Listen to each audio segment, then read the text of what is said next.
CBS News, this is Paul Lockwood. Solar Max satellite, the next step is to release it into orbit so it can go back to work.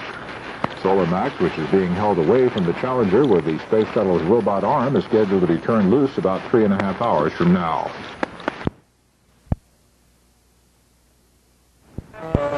CBS News, this is Paul Lockwood. If all to plan, about an hour and a half from now, the repaired Solar Max satellite will be released from the robot arm of the Space Shuttle and returned to orbit. Through the night, the Goddard Space Flight Center in Maryland has been conducting tests of the Solar Max, and everything looks good. A spokesman at Goddard explains what happens after the release. The Payload Operations Control Center plans to release the shuttle from station keeping near the satellite approximately 1 hour after deployment from the arm. Solar Max, however, will continue to communicate with the orbiter for some 8 hours after deployment. This will provide ground controllers with good coverage of the satellite before it reverts to normal periodic communications through the NASA ground network of tracking stations. The Space Shuttle crew will spend much of the rest of the day preparing for the return to Earth on Friday. The forecast is for partly cloudy skies at Cape Canaveral for the planned morning landing. More in a moment. 2 minutes, 17 seconds before deploy. Getting very close here to the deployment this morning of the now repaired Solar Maximum satellite. Engineers at the Payload Operations Control Center in Maryland have been checking out this satellite all night. They report the new attitude control system checks out to be in excellent working condition.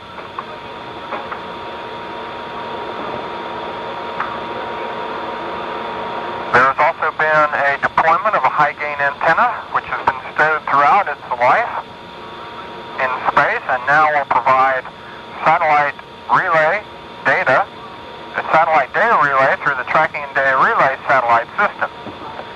The main electronics box also replaced on yesterday's extravehicular activity was also checked out, and the initial checkout seems to be that it's working fine, but scientists won't know completely how well it works until Solar Max has been released. They're released now, 1 minute away. After the satellite has been released, it'll continue, the Goddard Spaceflight people in Maryland will continue to check it out for about 30 days.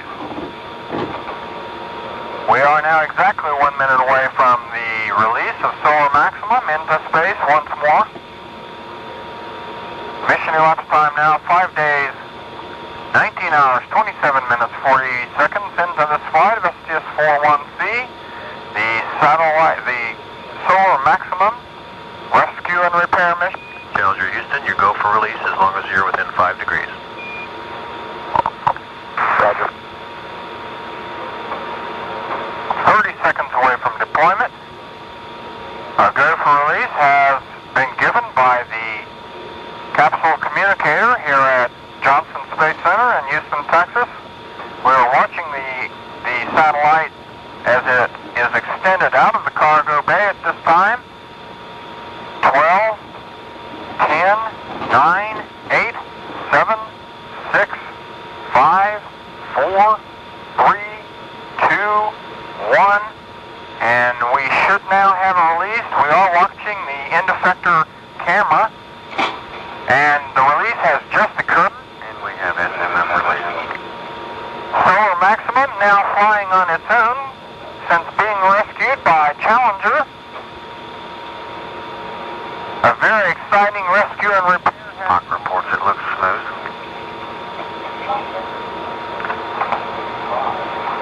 And now we see the Canadian arm pulling continually away from Solar Maximum. Soon we will have only Solar Maximum on our TV screens. Solar Maximum now flying on its own again in space. We've been told by Mission Control that we should see some fairly significant movement in Solar Maximum once the safe hold mode is released. Safe hold mode keeps the sun with... Hawk reports essentially 0 tip-off rates. Houston Challenger, you are go for safe hole. Copy, go for safe hole and virtually 0 tip-off rates. tip-off rates mean that as the end effector was moved away, there was virtually no movement in the satellite. Solar maximum now free flying on its own. Challenger beginning at Vibration is jets firing. Set burn has been initiated.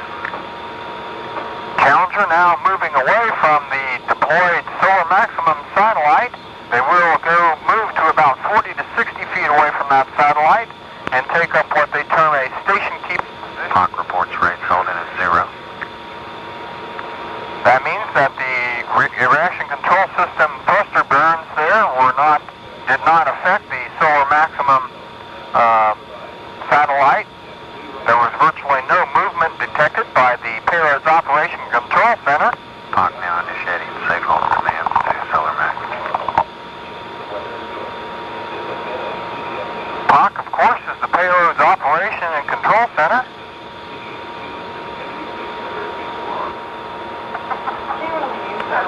Mission elapsed time now, 5 days, 19 hours, 30 seconds into this flight. The safe hold has now been released. We should expect some minor movement. We've been told that it should move approximately 15 degrees. And we see Solar Max moving away. Challenger is actually the one who is moving, Solar Max being stationary there. Hawk reports they have activated safe hold and Solar Max is dead on the sun. Accurately pointed, that is.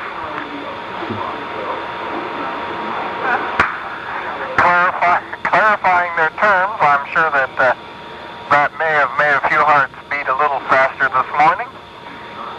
Solar maximum now pointed into the sun.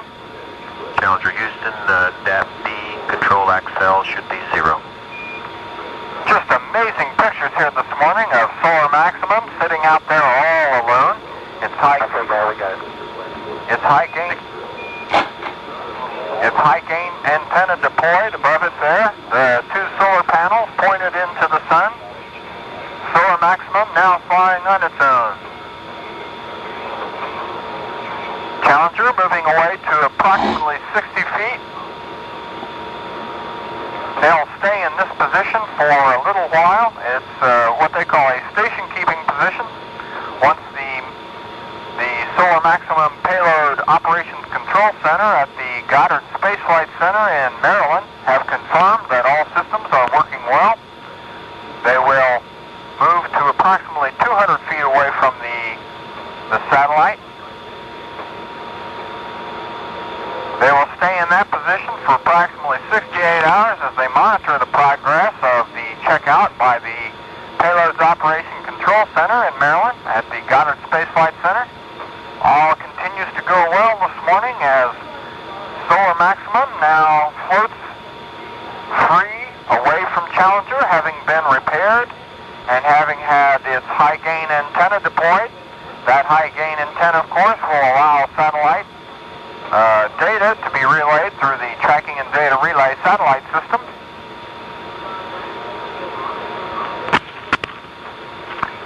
All fairly quiet this morning as all continues to go well. Mission elapsed time 5 days, 19 hours, 33. Challenger Houston, we've got 0 rates on the spacecraft and the fine pointer is pointed at the sun. Okay, good news, guys, thanks. 0 rates, of course, mean that the spacecraft was not appreciably moved by the reaction control system burns.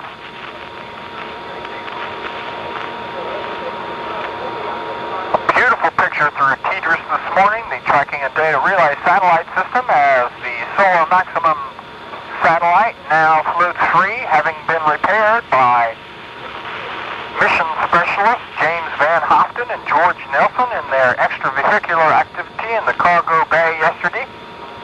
That EVA, expected to go 6 hours, showed us how easy it is to repair satellites in space, with the mission specialists completing their EVA in about 4 hours, having enough time left over to let Mr.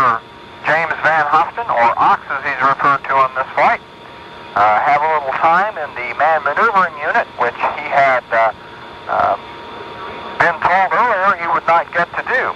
there has been checkout by both of these mission specialists in this piece of Buck Rogers gear, or what all the other media is terming the Buck Rogers like backpack. Beautiful pictures coming down from space this morning. Mission elapsed time 19 hours, 5 days, 19 hours, 34 minutes and 57 seconds. Solar Maximum now free on its own.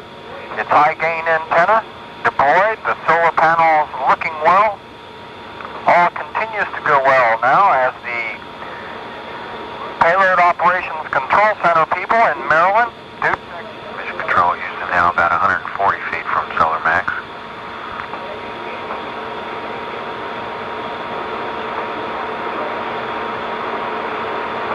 Moving away from the Solar Maximum now, as we see on our monitors the measurements by the laser ranger laser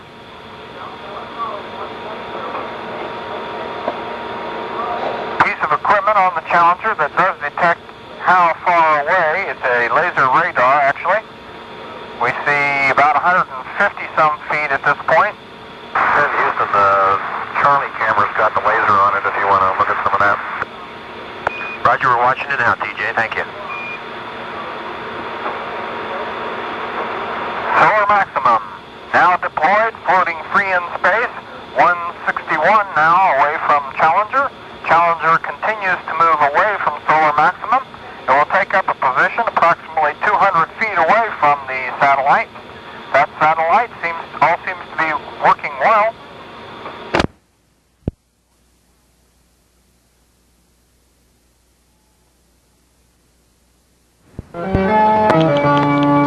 CBS News, I'm Bill Whitney. And we have SMM release. Mission Control confirming that the Space Shuttle's job repairing and redeploying Solar Max is complete. Bruce Dunning is following the story at Cape Canaveral. Bruce? Bill, the release of the Solar Max was a beautiful sight. The NASA monitors showed the repaired satellite out at the end of the shuttle's crane, just hanging in space, sunlight sparkling on it. Then we heard the voice of Mission Control saying, "We have release," and for a moment, nothing seemed to be changing. Then very slowly, the end of the crane was easing away from Solar Max. The crane disengaged very gently so it wouldn't disturb the satellite, wouldn't rock it in its new orbit. Once the crane was clear, the orbiter began to drift away, and Solar Max seemed to recede off into space. It was almost anticlimactic after the mission's drama of recovering from near failure and completing all the tasks planned for the shuttle crew. Now the astronauts have a day of housekeeping chores in the shuttle before they return to Earth tomorrow. Bruce Dunning, CBS News, Kennedy Space Center, Florida.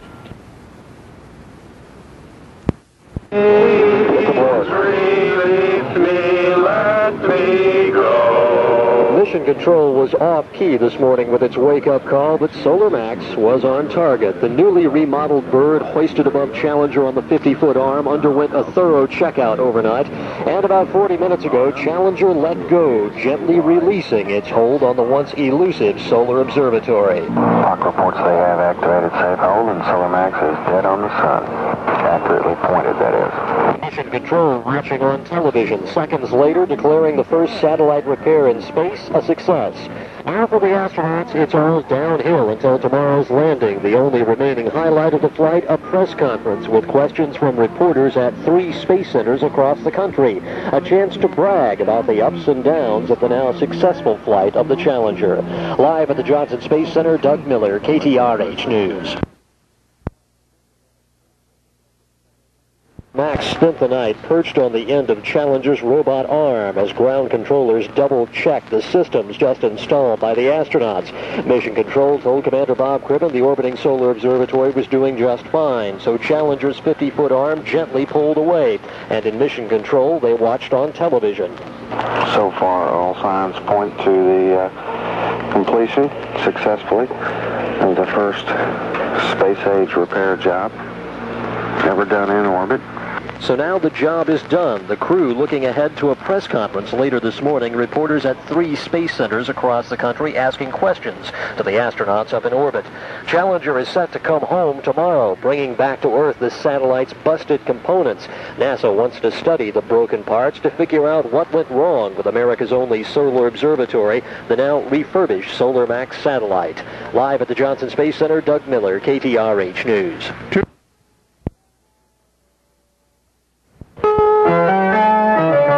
Max is back and apparently working after the first in-space repair. The House prepares to vote on mining the Nicaraguan waters. Good morning, this is Reed Collins with the CBS World News Roundup. The solar satellite is on its own again this morning, repaired, refurbished, and a part of manned space history. All signs point to the completion successfully of the first space-age repair job ever done in orbit.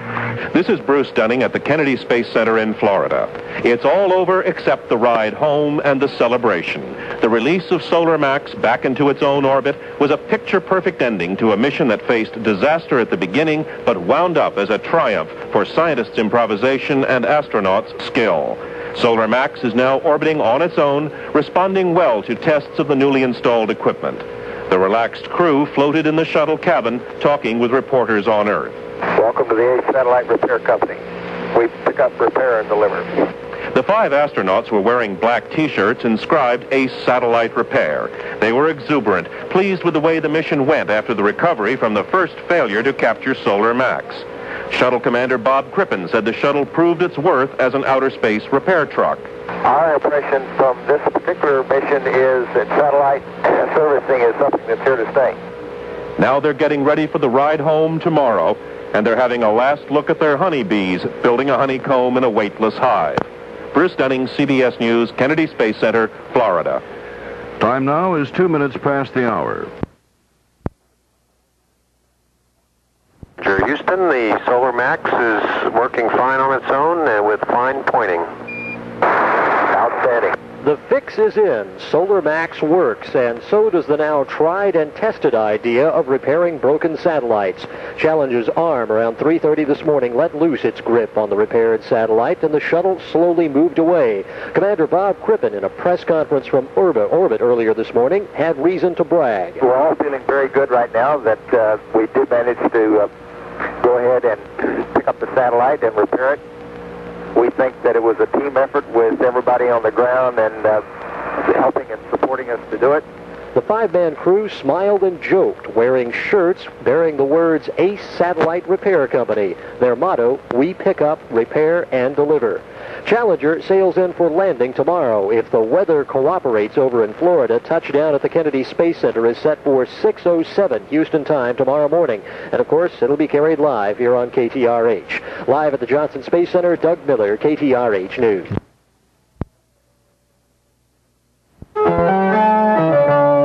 CBS News, I'm Christopher Glenn. The big day aboard the Space Shuttle. The astronauts completed their last major task early today, successfully redeploying the Solar Max satellite, which had been plucked from orbit and repaired in the shuttle's cargo bay. Commander Robert Crippen said the decision to have astronaut George Nelson grab the wing-like solar panels of the broken satellite in an attempt to slow down its rotation was a commander's call, a spur-of-the-moment decision, and he'd likely not do it again. The effort only made the Solar Max's wobble worse. Astronaut James Van Hoften was asked about the 4,000 bees aboard during a space-to-ground news conference. Bees are doing great. We showed them the other day, and they're just chugging right along there. Their little honeycomb has grown to about halfway across their little cage now, and they're buzzing away. We've only got maybe about 20 or so of them have been casualties. They look real good. Challenger is scheduled for landing at Cape Canaveral tomorrow morning. Officials say the weather looks good. They can brag. Challenger's 5 astronauts have earned their nickname. Welcome to the ACE Satellite Repair Company. We pick up, repair, and deliver. An overnight checkout of the Solar Max satellite's experiments gave the crew reason to cheer. And the good news of the day is the coronagraph polarimeter checkout was golden. All Outstanding, outstanding. So early this morning, the shuttle's robot arm unlocked its grip on the once elusive satellite, and Challenger gently pulled away. Ground controllers won't know for at least 30 days whether the repairs were a complete success, but so far, so good for Solar Max. Now, the lessons learned on this flight might be used later this year to rescue one of the 2 communications satellites that were fired into the wrong orbit on the last shuttle mission. Satellite servicing is something that's here to stay.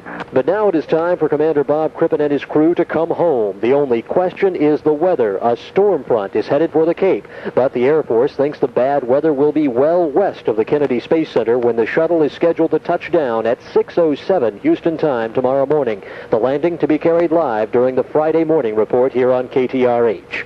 Live at the Johnson Space Center, Doug Miller, KTRH News.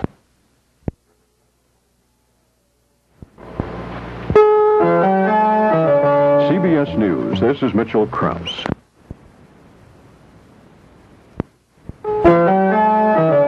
CBS News, I'm Douglas Edwards. The Air Force is saying scattered cloud decks will be in the Cape area tomorrow, but visibility should be unrestricted. That would bring Challenger home at 6:09 Houston time. If they can't land in Florida Friday, NASA plans to bring Challenger down out in California. The astronauts spent today taking care of last-minute details and cleaning up their spaceship. They got their day off to a flying start by setting Solar Max back in operation. Mission Control's Brian Welch. And we have SMM release. POC reports they have activated safe hold, and Solar Max is dead on the sun. Accurately pointed, that is. Then it was 30 minutes of Meet the Press from space.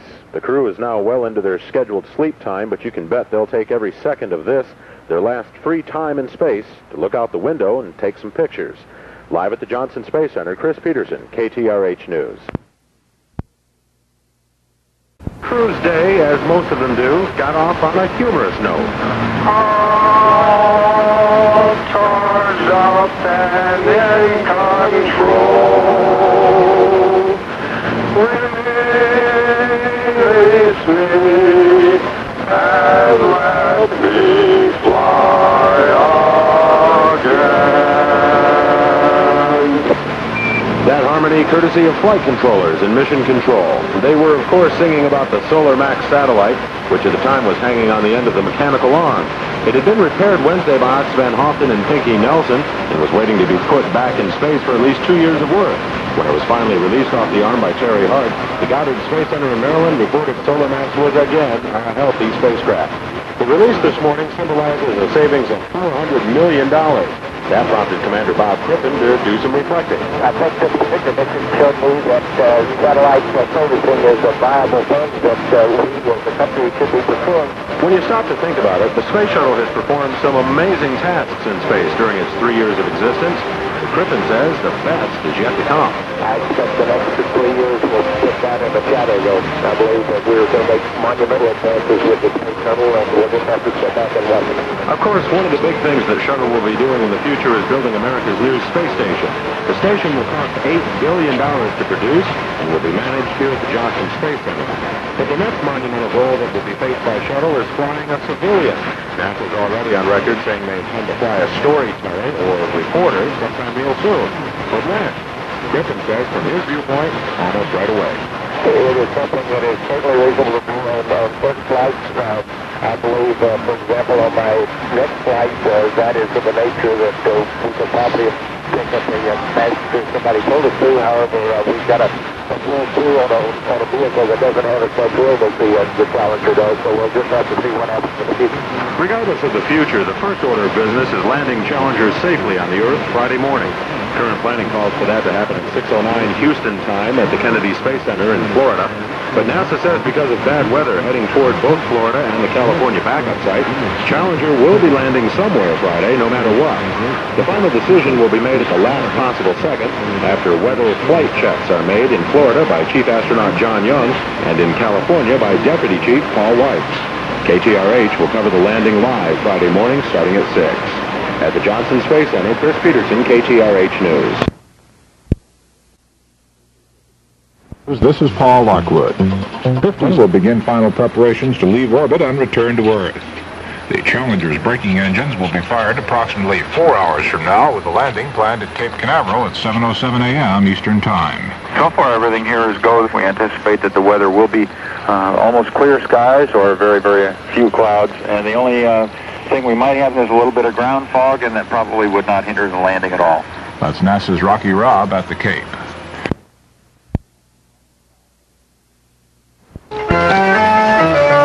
CBS News, this is Paul Lockwood. Tandem, the crewmen aboard the Challenger Space Shuttle are now making final preparations for their return to Earth.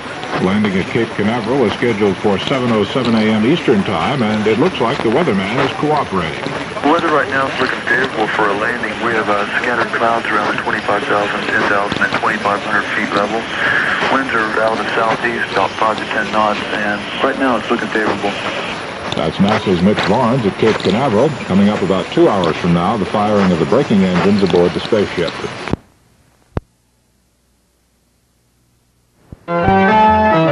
CBS News, this is Jackie Judd. The Space Shuttle Challenger is coming home. It's scheduled to land at the Kennedy Space Center in Florida about 2 hours from now. Things are looking very good. Earlier, NASA officials had been worried about ground fog because of the high humidity here, but that doesn't appear to be a problem. They had also worried about private aircraft trespassing into the shuttle's airspace, so the FAA has spotter aircraft up this morning to escort any errant pilots out of the shuttle's airspace should they stray into it. Otherwise, conditions look good and everything is go. Reporter Judy Muller at the Kennedy Space Center. NASA officials already are calling the mission a success. The crew managed to snare an orbiting disabled satellite, bring it into the cargo bay, repair the Solar Max, and then send it back out into orbit. More news in a minute. Is folded up inside the payload bay. The rack that served as a sort of garage for the first satellite repair has been rolled back down into stowage, and the big doors on Challenger's bay are now closed, so all is set for the crew of Challenger to come home. As always, NASA this morning is watching the weather, both in Florida and in California. The primary landing site is at the Kennedy Space Center at Cape Canaveral. There, Chief Astronaut John Young has been flying test landings in a T-38 training jet all morning long. His report, the winds are calm, a few scattered clouds are aloft, and there's almost 15 miles of visibility. In short, great weather for landing the Space Shuttle. The weather report from the backup landing site at Edwards Air Force Base in California is also good, but NASA would like to fly into Florida to save turnaround time before the next Challenger flight. So flight directors have said if Cape weather is bad today, they just as soon keep the shuttle in orbit an extra day. Come down on Saturday, hoping for better weather in Florida. Well, a go, no-go decision on landing is expected later this hour. Right now it looks good. The touchdown set for 6:09 this morning Houston time will be carried live here on KTRH. Live at the Johnson Space Center, Doug Miller, KTRH News.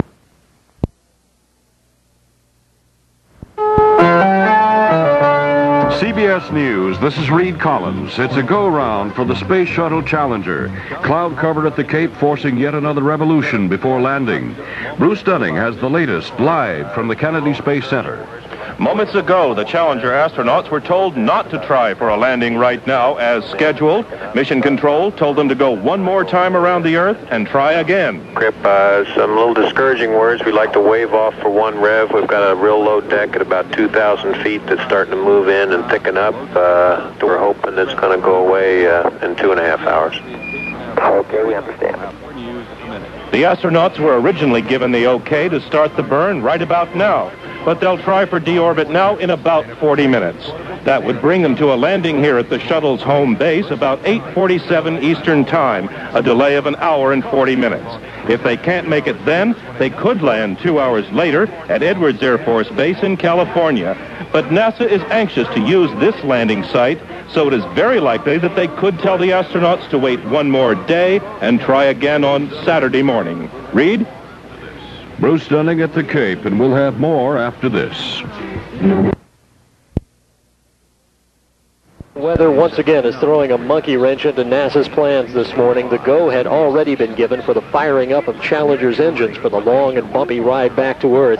But astronaut Chief John Young, flying around the Cape in a shuttle training aircraft, spotted a deck of clouds moving in toward the landing site.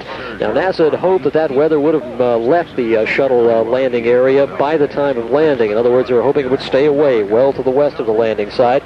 Well, now they're hoping that sunlight will chase away some of that cloud cover. Another training craft has been ordered to keep in close touch with Mission Control, this one at the Edwards Air Force Base in California. That's the backup landing site. And just a few minutes ago, Mission Control talked to Commander John Young and told him that there's a good chance they might be landing at Edwards Air Force Base this morning, which throws an interesting possibility into this whole scenario. NASA had hoped to land over at the Kennedy Space Center in Florida. This because landing there saves 6 weeks in the turnaround time before the next Challenger flight. So right now they're looking at 3 possibilities. Landing later this morning at the Kennedy Space Center, landing maybe tomorrow at the Kennedy Space Center waiting for better weather, or landing at the Edwards Air Force Base sometime today. A decision is expected possibly within the hour, and we'll keep you posted. Live at the Johnson Space Center, Doug Miller, KTRH News.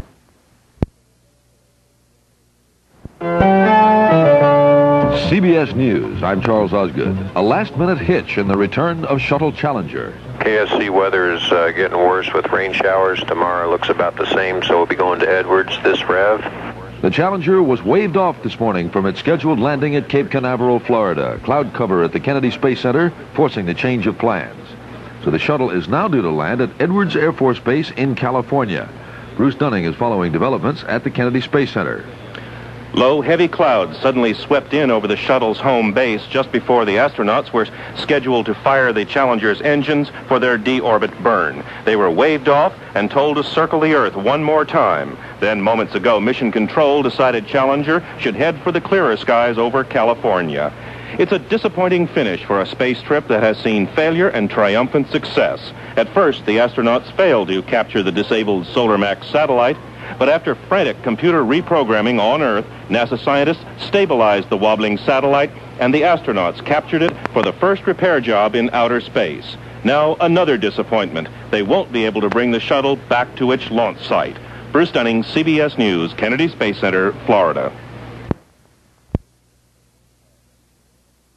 The Cape is now forcing the shuttle to land in California. That means the Space Shuttle Challenger must fire up its maneuvering engines for the flight home. The ignition coming up about, roughly 23 minutes from now. It's an ironic bit of bad news this Friday the 13th for Commander Bob Crippen. He was scheduled to make the first shuttle landing in Florida last year, but the landing was waved off because of bad weather. Looks like I've been there before. So have we. For NASA, it means a delay of about 45 days in the turnaround time before Challenger's next flight. For Challenger and its 5 astronauts, it means an extra orbit, an extra flight around the Earth. A landing set for 7:36 this morning, Houston time. The landing to be carried live here on KTRH. Live at the Johnson Space Center, Doug Miller, KTRH News. Challenger's main engines have just fired up to begin the bumpy ride back into the atmosphere. The go-ahead given about a half an hour ago. We're go again for deorbit. Houston, your go for deorbit burn. Roger. Today's landing is something of a disappointment. Florida's fickle weather is forcing Challenger to land in California. Now, the bad news was broken to Commander Bob Crippen earlier this morning, just minutes before he was supposed to fire up the shuttle's engines for the flight home to the Kennedy Space Center. KSC weather is getting worse with rain showers. Tomorrow looks about the same, so we'll be going to Edwards this rev. The shuttle training aircraft now flying around the landing area over at Edwards. The weather is said to be just fine for a landing. The touchdown in California is now set for 7:36 this morning, Houston time. Of course, we'll carry it live here on KTRH. Live at the Johnson Space Center, Doug Miller, KTRH News. Cloud cover forces the Space Shuttle to head for Edwards as its landing site. The House says no to Nicaraguan mines, the Senate yes to higher taxes. Good morning, this is Reed Collins with the CBS World News Roundup. Friday the 13th weather at the Cape has forced the Space Shuttle to look westward for its landing site, California, and not the Cape. The wave-off story now, and Bruce Dunning at the Kennedy Space Center. It was gentlemen start your engines a half hour ago as the astronauts fired up for the 4-minute burn that sent them out of orbit and headed home. The deorbit burn went entirely nominal and reduced the orbital velocity of Challenger by 460.9 feet per second. They're due to land within the hour, but 3,000 miles from their original destination. Moments before the original deorbit burn time, a solid bank of low gray clouds swept in from the Atlantic Ocean, sealing off the sky over the shuttle's home base. The astronauts were told to circle the Earth one more time for a landing at Edwards Air Force Base in California. It's a Friday the 13th disappointment for NASA, which wants to get the shuttles landing here routinely. So after their successful outer space repair job, the Challenger astronauts will be landing a day late and a continent away. Bruce Dunning, CBS News, Kennedy Space Center, Florida. Challenger has just begun its re-entry into the Earth's atmosphere, the heat building on the tiles protecting the shuttle's belly. About 4 minutes ago, the crew of the Challenger began feeling the first effects of the Earth's gravity, the first time since their launch this day last week. Their 100-ton spacecraft now soaring in faster than 17,000 miles an hour. The touchdown delayed and moved because of bad weather at the original launch site, the Cape down in Florida. So Challenger is now heading in for Edwards Air Force Base. The landing, the touchdown, scheduled about 21 minutes from now. Chris Peters and I will have live coverage beginning at 7:30 here on KTRH. Live at the Johnson Space Center, Doug Miller, KTRH News.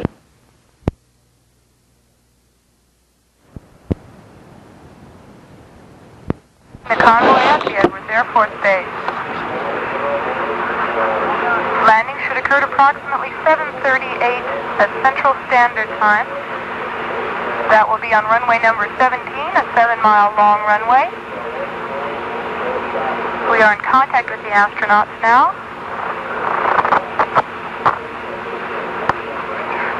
Range 400 miles, Mach 10, altitude 167,000.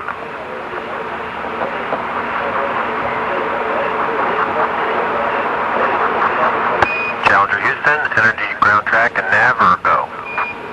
Understand, and how do you read me, Grant? You're loud and clear now, we just handed over to Dryden. Okay, I'm reading you loud and clear, and smooth all the way. Challenger comes home an hour and a half late and on the other side of the continent. I'm Doug Miller along with Chris Peterson at the Johnson Space Center with live coverage of the landing of the Shuttle Challenger. Doug, they enter the atmosphere at 418,000 feet, traveling almost 17,000 miles per hour. They're 4,087 miles away from Edwards Air Force Base. That's their final target. 19 minutes later, they're now under 10 times the speed of sound.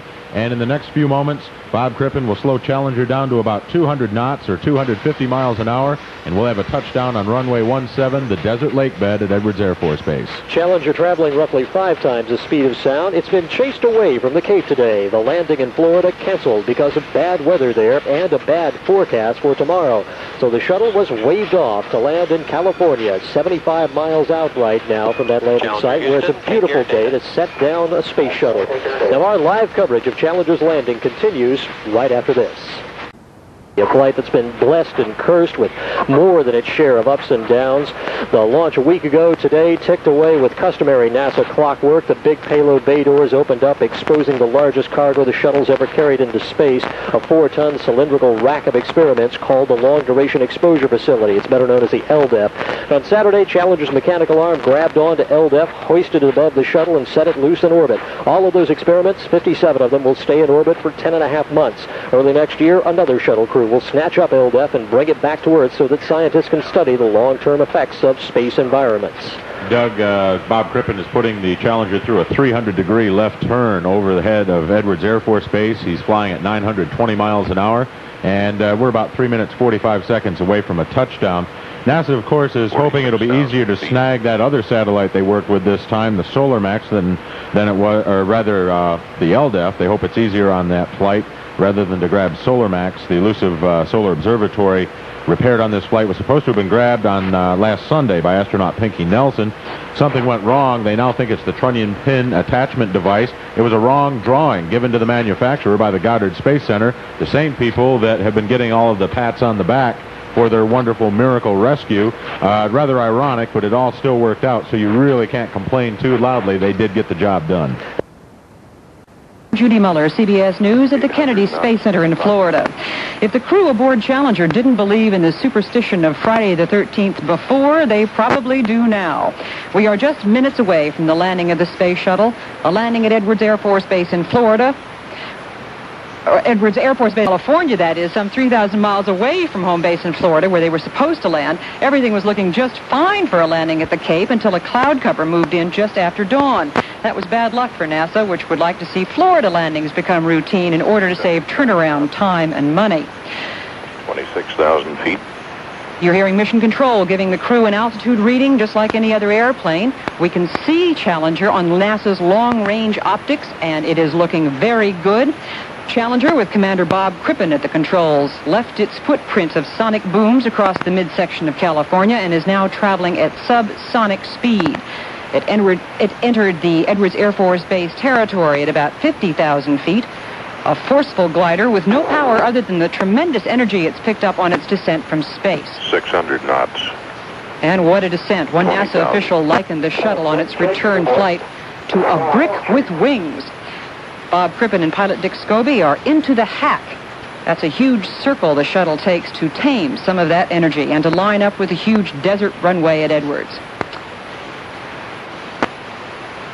The Edwards Air Force Base runway, runway 17, is called more forgiving than the one at Kennedy. It's a dry lake bed, 7 miles long, surrounded by sand and more sand. Kennedy is surrounded by swamp, savanna, alligators. Edwards is a beautiful setting for Challenger's return. We can see on NASA's long-range optics, Edwards looks beautiful this morning, a backdrop of mountains, the sun washing the desert with hues of pinks and orange.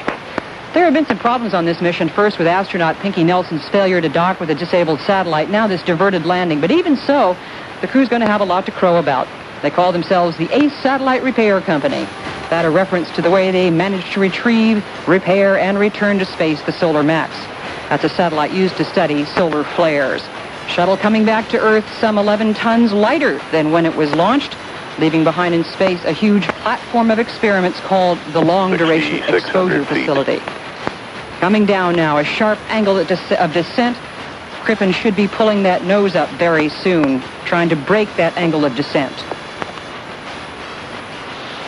Coming down towards the runway now, looking good.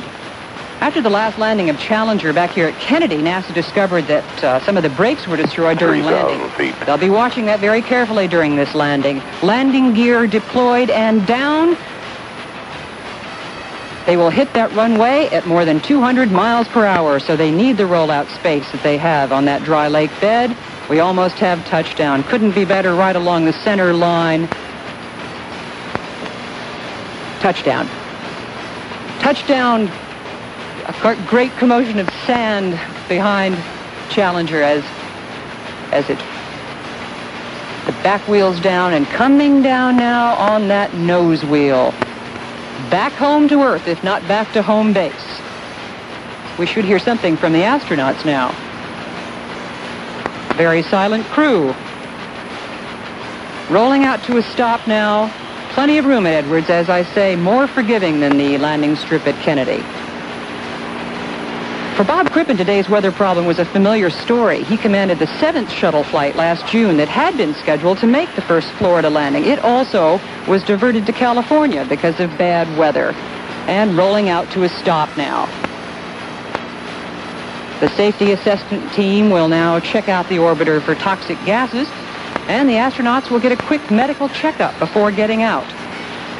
They certainly must be feeling good as far as this mission goes. They had a batch of space firsts. The highest shuttle orbit, 310 miles up. The longest manned spacewalk.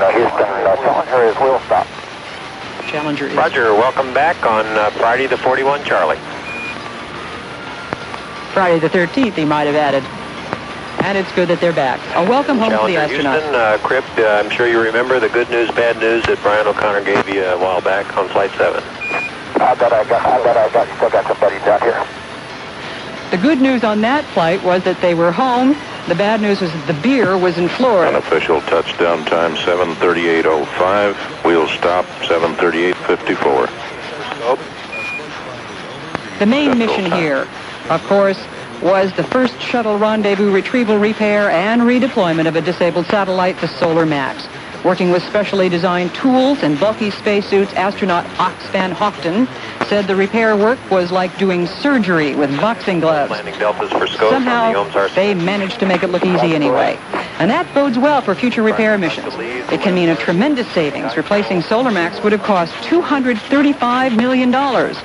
Repairing it in space costs $48 million. So the Space Shuttle Challenger back home safely, landing not at its home base in Florida. Clouds and a forecast of rain forcing the shuttle to land instead, as you just heard, at Edwards Air Force Base in California. The astronauts back on Earth, safe after their mission. KRLD News Time 7:41 will...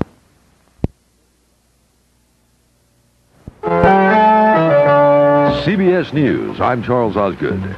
The Shuttle Challenger is home. Dryden's long-range tracker now has a visual on the Challenger, 66,000 feet. The voice of NASA control a half hour ago at Edwards Air Force Base in California, the alternate landing site for Challenger and its 5-man crew. Welcome back on Friday the 41 Charlie.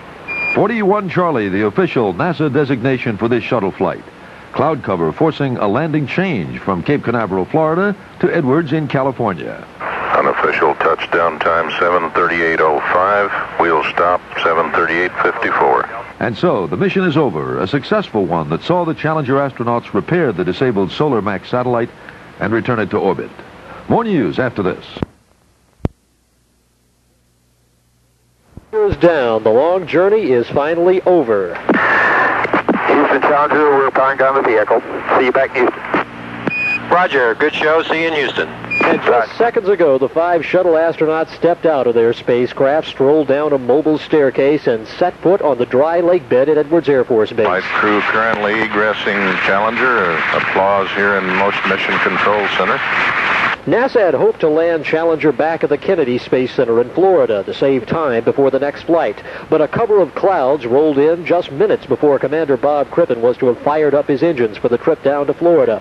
So the landing was waved off to Edwards in California. And now a convoy of NASA vans and trucks surrounds the shuttle, technicians in their distinctive yellow suits scurrying around the spacecraft, getting it safe for the trip back to the hangar. The astronauts are set to come back to Houston this afternoon. Live at the Johnson Space Center, Doug Miller, KTRH News.